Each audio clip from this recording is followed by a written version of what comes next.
Саламатсыңарбы, кымбаттуу балдар? Мен бүгүн силерге жуманын күндөрүнүн аталыштарын тааныштырып өтөм. Бир жумада 7 күн бар. Ал 7 күндүн орусча аталышын бардыгыңар эң жакшы билесиңер. Ал эми мен азыр силерге ошол жуманын ар бир күнү кыргызча кандай аталат? Мына ушуну силерге тааныштырып өтөм.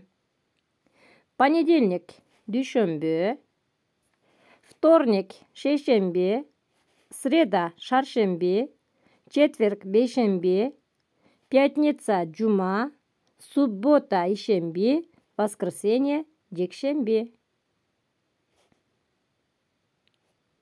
Ал эми жуманын күндөрүн башкача түшүнүк менен дагы атап айтабыз. Мисалы үчүн, болуп жаткан азыркы окуяларга биз күбө болуп жаткан мезгилдеги күндү бүгүн деп атайбыз.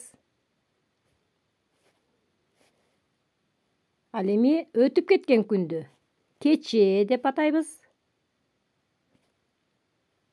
Келе турган күндү эртең деп атайбыз.